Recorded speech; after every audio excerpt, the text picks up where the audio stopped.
I've come up with a way to totally eradicate this whole idea of rejection in sales. If it's over at hello, how the heck are you going to succeed in selling? You've got to rise above that and change your mindset.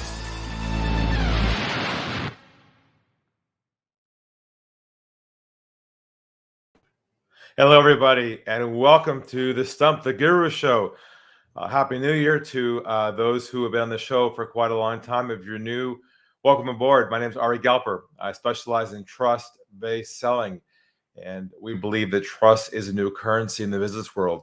And this show is all about challenging your thinking, answering your questions, having you throw me your toughest challenges, and see if I can answer them from a trust perspective. If you're new to the show, we do this monthly. It's the feedback's been amazing. People take ideas, implement them, get results. The shows from the previous episodes are available at unlockthegame.com/stumptheguru. And if you're coming in live now, welcome. If you'd like to get in the queue, there's already people in there I can see, to ask me a live question on the show, just go to stumptheguru.com. Literally stumptheguru.com. That'll put you right into the queue. And if we have enough time, we'll let you in the show. If we can't catch you at the end, just come back next month. We'll do this again, come a bit earlier so you get ahead of the line. I see there's a lot of people in there right now. So look, today's theme is about how to shift your thinking away from presenting your solution to instead shifting to a doctor-patient model. And that is a theme of my new book coming out soon called The One Call Sale, which I'm working on right now, which will unpack and dissect how to shift your approach to your conversations around where you're in a diagnostic mode, but not in a way where you're cross-examining somebody or qualifying them, but a deeper level where you're really helping them feel that you trust them by going to a level that they themselves have never gone to before, where you understand their situation. You know how when you meet someone at a party or socially and then you say to yourself, wow, he really gets me. She understands me. That's what deep trust is. So when you shift to the doctor-patient model and you have what I call bedside manner and empathy with someone, and you don't just ask questions to qualify them, but you ask specific questions, what I call going down the iceberg, to really help them understand the totality of the issue, help them amplify what the situation is, help them understand the impact of not solving the problem. And of course, at the bottom of the iceberg, seeing if it's a priority to solve that problem. If you can get in that mode with people on a scheduled consultation, you can activate what I call the one call sale. And the one call sale doesn't mean you'll get a signed contract on that first call, but what it does mean is they're serious about moving forward with you. That's what you need, because a lot of people that we work with privately, when they come to us, they are in chasing mode. They're chasing leads, chasing ghosts, not getting calls back. And it's a numbers game. So we're flipping the model. We're saying it's not about how many contacts you make anymore. It's about how deep you go on each conversation. So that's the theme of today. But of course, the show is open to anybody who's got a question around their situation. So I'm going to leave it to my cohort, Steve here, who's our co-host, to bring folks into the show who are in the green room right now waiting to ask me a question. And I'll let him take it from there. Steve, come on in. Hey, what's happening, Ari? As you can see, winter is here in New York, and I'm more and more bearded every day. I'm going to look like Santa Claus by December.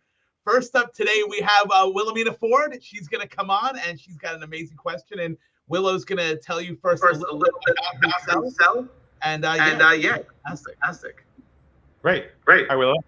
Hey, Ari, how are you? Good, thank you. Thanks for having me on. For sure.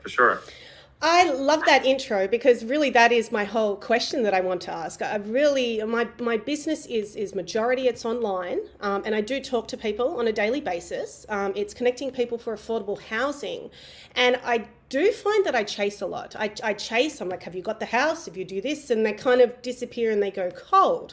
So how do I create that one call sale and that bedside manner that you talk about in an easy way? Well, it could be. Do you hear an echo? Do you hear an echo? Do you? Do you hear me echoing? I don't hear you echoing. Okay, good. You hear yourself? So it could be honestly, you're so passionate about you. You really want to help people, that the moment you sense they're fit for you, your instinct says, I can help them. Mm. And I want to tell them how to help them. And you're a good person. I know you want to help the person. What's happening is you're prematurely talking about your solution until you unpack their issue. And I feel the real key here is giving permission. I hate to interrupt, guys. But there's a massive echo. So I think that you guys do one person mute. Let Ari speak. Ari, you mute. Let Will speak. There's definitely an echo going on. Okay, so we'll have Will unmute, I guess. All right. Oh, that worked. Wow. Okay. So what I was saying, Willow, is very possible that you love what you do and you want to help people. And the minute you sense that you found somebody you can help, your instinct probably is to tell them to soothe their pain, to show them a way, to show them out that there's a way to solve the problem. And you're doing it with complete authenticity. The challenge with that is that it breaks the necessary pattern that your potential prospect needs to trust you first. Because in essence, they really aren't looking for the solution. What they're looking for first is someone who understands them. And you have to first go to a deep level of understanding with them around their situation at a level they themselves don't quite understand yet. But then get this feeling that you're the one to work with. So they still first have to buy you before your solution. And I think what you might be doing is you're bringing your solution up front with yourself and saying, this is great. You're going to love it, hoping that they're going to buy into your solution. And that's what the mistake consultants make, entrepreneurs make, business owners make, is they assume that the solution is enough to move the person forward. And it turns out it's not. Because in the back of their mind, they're saying to themselves, do I trust her? Do I trust her? Do I trust her? So if you can start thinking about that and taking your solution, moving it back a few steps and work on this trust building first, that'll marry both together and you can ultimately avoid chasing people ever again. Hopefully that's helpful. You want to unmute yourself, Button. Oh, you read me like a book. That's absolutely exactly what I do. I rush in. I'm like, I can help you. So one question is, before that preamble, before you get to that of building trust, would I kind of go like, this is my story and this is what is that build trust, doing my story, and that brings them over to me a bit? So you better mute yourself there. This isn't about you or your story. This is about them and their story. And when you start a conversation with somebody, you want to start with this opening phrase. Can you tell me a little bit about your situation, a bit about your background and your challenges around XYZ, whatever yours is, and we'll go from there. You start the conversation there. That puts a spotlight on them and gives them license and room to open up and share with you what their truth is around the situation. Because if you start talking about your story and you, all of a sudden they feel ignored. It's subconscious. And I know a lot of marketers teach, share your story, tell them examples, because they'll connect to that. Well, they will in a roundabout way, but that does not build trust. That's only a way to build credibility. And my contention is that credibility has been commoditized. No longer is it a differentiator anymore. But trust is the ultimate distinction. So on that note, hopefully that helps you, Willow, and I appreciate your question. I got to mute again. Thank you, Ari. That was excellent. All right, take care. Bye-bye. So welcome to Stump the Guru Show. If you're new, I hope you're enjoying this so far. Again, this is live, without a net, live coaching, where you can bring me your toughest sales challenge right now. If you're chasing somebody, you're not sure how to get a hold of them, or you have a complex challenge, please just go to stumptheguru.com, just like it sounds, stumptheguru.com, and jump in, get in the queue. We'll try and get you today if we can. If you want to catch me offline with a private consultation complimentary, just go to unlockthegame.com/free consult and fill the application there, and we'll talk from there. So who else do we have back there, Steve, waiting in line? Alrighty, next up we have Lee or Lay. I'm not sure if I'm pronouncing their name right. Coming on. Let's see if Lee's here. Hello?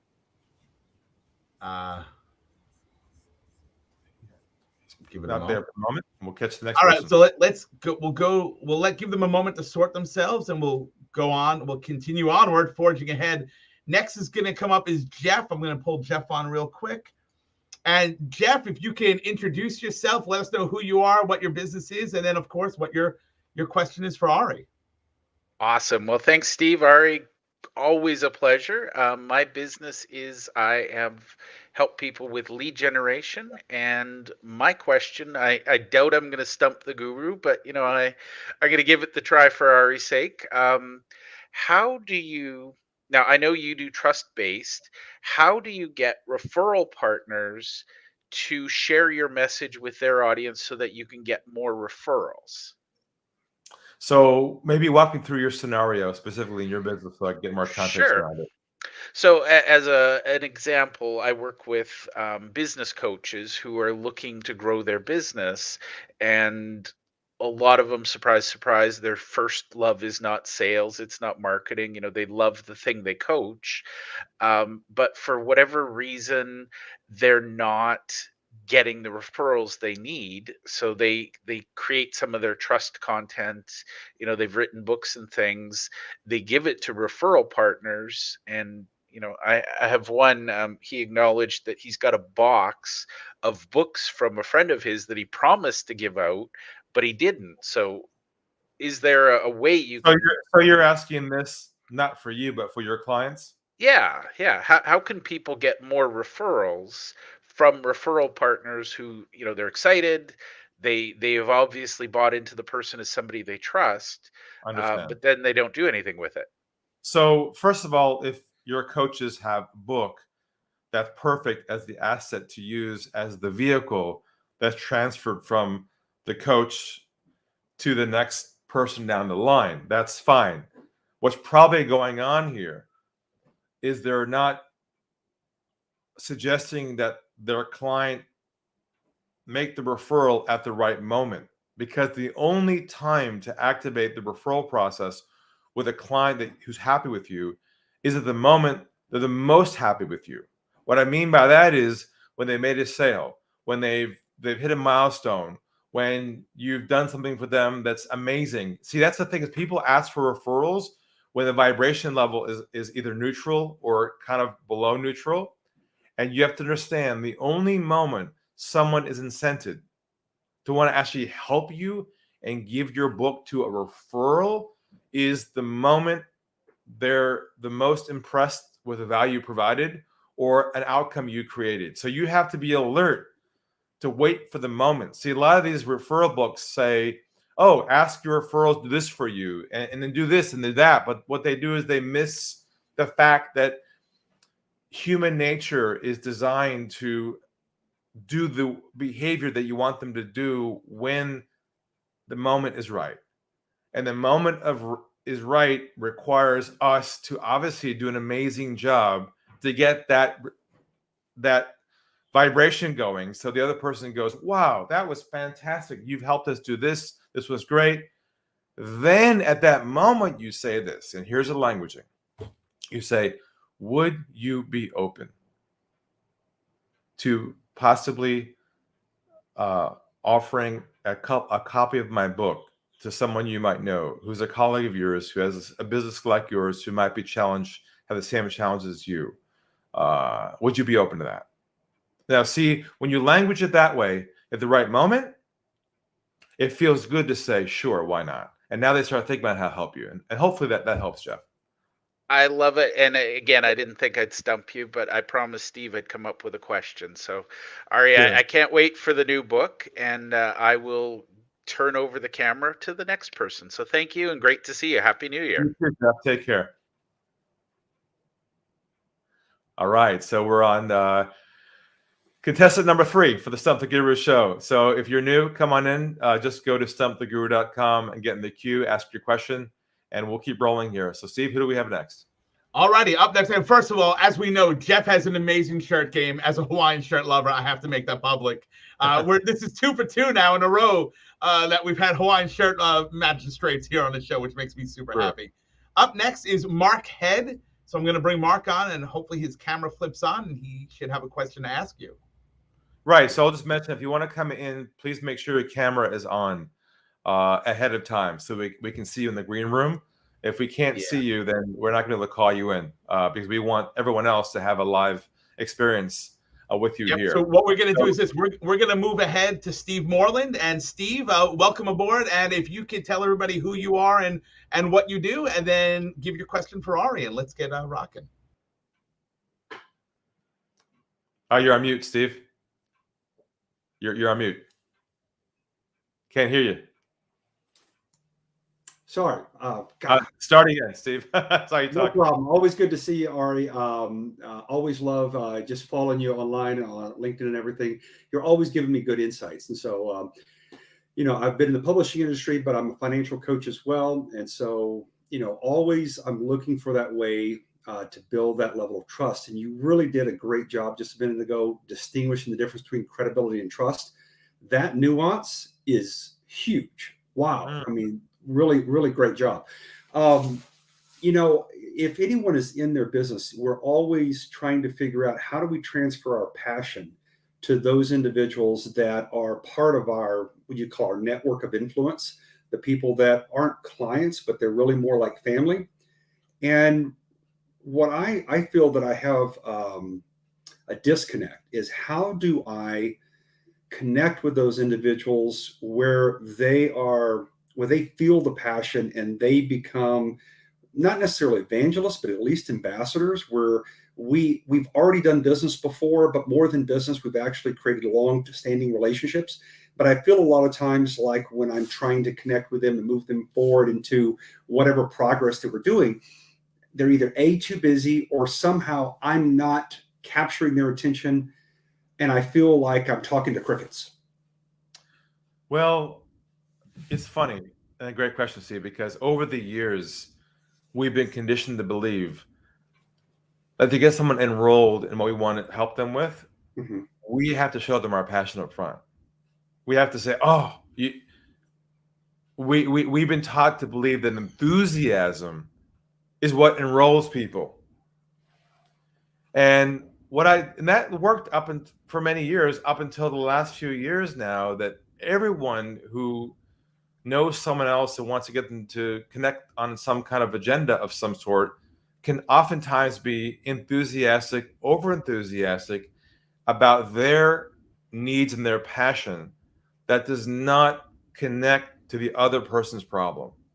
And it can be perceived as selling overtly and a bit crossing the line that they're not necessarily interested in what you have to say at the moment. There's no space there for them to engage. So what I would say for you, Steve, is can we flip, rather than starting the dialogue with enthusiasm about you and your mission and your passion, can we flip it to engaging them to see if they have the problem that you believe you can help them solve, void of any passion? Because when you're too passionate with someone too early on in the process, their guard goes up and they feel like they're being sold something. Sure. And that would be the reason for the disconnect or just the failure to engage. And then you feel that void. So that means that you should only engage with the people who understand or have the issues that you're qualified to help them solve. So not everybody will be enrolled, only those who connect to the issue, which now means you got to say to yourself, okay, among my inner network here, who 80-20 this thing, who are the ones who most likely have an environment where they can appreciate the issues I help people solve? So now that forces you to think about, okay, of the group, who's the 20% that will most likely connect with what I'm doing? So a lot more questioning, a lot more personalized reach out to elicit, as opposed to, what are mostly our blanket type of here's what we're doing. Do you guys want to come join? Right. That contains assumptions, you see. Mm-hmm. By starting the conversation with saying, hey, look what I got. That's like sales 101, because then you're assuming somehow you're hoping to land. You're hoping to land. If it doesn't land, then now they start looking at you a different way. Like, hey, nothing personal, but I'm not interested. Sure. So the answer to this is really to think about what are the 2 or 3 core problems that you solve uniquely. Then you enter the conversation with someone like this that you might know. You say, very not enthusiastic because it's premature to the process here, but you say, I was just curious to see if you might be open, or if you might be in a situation where you're experiencing X, Y, and Z. Now, if that connects to them and go, well, it just so happens that, then you move forward and the enthusiasm builds over time, but you don't start the conversation with assumptions of being over enthusiastic. Good job. Absolutely. So a little reverse thinking there, but thanks for letting me kind of contrarian your question. But I think if you try that might work. I appreciate you. Thank you, my friend. Outstanding. Thank you, Steve, for just being my world. Absolutely, man. Take care. All right, take care. Bye-bye. Okay, so we're in the flow here with the Stump the Guru show once a month. My name is Ari Gelper. I specialize in trust-based selling, doing this for 20 years. Hard to believe. And have seen it all, every single scenario possible, and have figured out how to solve most challenges from a trust-based perspective that matches up to where we are in the world today around how to connect with people in the sales business environment. So, Steve, anyone else we have in the room back there? Absolutely. We have Michael Sears coming on. And Michael, how's it going, man? I'm glad to see you. And if you could let everybody know who you are and what your business is, that would be fantastic. And then, of course, your question for Ari, which I know is a good one because I remember when this question was hatched a couple weeks back. So this will be a good one. Well, nice to see you, Ari. You too. My name's Michael Sears. I'm in Southern California, and I'm a financial advisor. We cater specifically to those preparing for retirement, and we create financial plans, and it's wonderful to serve our clientele. And I know you've been teaching a lot about, this is all about building trust with the client. And I think it is so easy to revert to an old way of doing things where you're talking with a client and immediately you know, or at least you think you know. I think that really is the true statement. You think you know what the issues are, and you just kind of go forward. And a lot of times you don't go forward. And so as we've been working on the things that you have been teaching, here's the question that I think is a good one. When do you know that you have really identified what the real concern is of the client? I think that's the key to it. If we're trying to connect at a very deep level, how do we know when we've really identified what the real concerns are? Because I know that if I do that well, then I'm really creating trust. Okay, great question as expected from you in the first place. So that's a great question because, interestingly enough, we can't be on a expedition to search and find what the problem is in the hope that we get to the bottom of it. We have to know in advance in our minds what we believe their problem is. Now, you're in a niche, so most likely we could list off 3 or 4 of the main issues that almost all your clients have. And you have to know their problem in advance, all those 3 or 4 problems in advance of the conversation. Because in the old days, we could fish for it. How's your business going? What are your problems?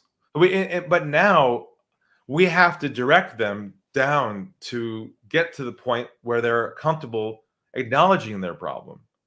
And so in your case, if you just have you and your team list out the 3 or 4 core issues that you believe every single person has in your niche, and then as you enter the conversation with them and you're listening, and you hear them touch on one of them, then you know where to take them down what I call the iceberg. You'll have a list of 4 or 5 questions that might go around this. Like they might say to you, I'm not clear on my financial planning for the future with retirement. And you can say, can you tell me a little bit more about that? And now you know where it's going to go next. Well, I had another advisor and I haven't got clarity on where to go next. I've got different plans, different places, and I'm not sure what to do. How long has that been a problem for? Well, I've had it for so now I'm asking the questions because I know where I'm going. I know what the bottom of the issue is. They don't have clarity and they're concerned about that. And here is when you know you get to the bottom. After you've already in advance know where to take people to help them understand their own situation. And that's this question. And that is this a priority for you to really finally address once and for all? Or are you happy just to live with it as it is and let the consequences come naturally over time? And I'm okay either way. Love that. That is the bottom of the iceberg when you finally know that you have somebody that actually owns and takes responsibility for their own problem. It's like a therapist and a patient. If the therapist doesn't own their own problem, they're the worst patients because you got to drag them to process. So what you don't want to do is drag a prospect through your sales process. And at the end, they say this, they say, I want to think about it. Right. You want to, and that's because we didn't in advance think through what are the core issues that we know everyone has, what are the questions to ask, and how do we deliver that with care and warmth and empathy so they feel we care about them, and then we find out if they want to own it or not. If they want to own the problem and want to solve it, the sale is finished right there. The rest is just onboarding. Right. Okay. Love it. Thank you so much. As always, great. Thank you again. Great to see you, Mike. Thanks a lot for the question. You bet. Thank you. All right, we are on a roll today. The theme is the doctor-patient relationship, where you're asking questions not to qualify. I know we've been taught over the years that it's all about qualifying, asking questions. People always said to me, Ari, I ask questions, I don't pitch people. And I ask them to role play with me, and I end up finding out what I thought it was. They end up just gathering information, data to qualify them before they move towards the sales process, which is not what we're doing here. That's not trust building. Qualifying is not trust building. There's a whole layer beneath that. Is what we're talking about here today, which is the core premise of my new book coming out this year called The One Call Sale. And if you want to get on that list to get the book first, just go to unlockthegame.com, and you'll see the book there and the list form you can fill out. If you want to talk to me privately and have a one-on-one discussion with me about your situation, just go to unlockthegame.com/free consult. So, Steve, do we have more folks waiting, or are we where are we at with everything? No, we've gone through our guests for today that wanted to come on and ask a question, and I think we've got some great ones coming on for next month already. Getting excited for the next episode, which is really good too. So it's we're good for today though. We're tapped. All right. Well, we had a good run. We had some great questions. Hopefully, if you're watching this show, you've learned some new things. You're changing your thinking. And the way the world's going right now, if you're not evolving your thinking around how you sell what you do, and you're still experiencing the same thing you always have, which is chasing prospects, then not calling you back, and you get a lot of I want to think about it, I'm not sure yet, next steps, follow-ups, then something is wrong on your end, not their end. So on that note, if you'd like some help, reach out to us. Go to unlockthegame.com. You can grab my book there, Unlock the Sales Game, my new book coming out soon. Get in that list, or reach out to me there, free consultation button, fill out the form. We'll have a chat one-on-one and see if we can help you. Other than that, have a great day, have a great week, and I'll speak with you next on our next show coming up in 4 weeks from now on the Stump The Guru Show. Signing off, take care, have a great day. I've come up with a way to totally eradicate this whole idea of rejection in sales. If it's over at hello, how the heck are you going to succeed in selling? You've got to rise above that and change your mindset.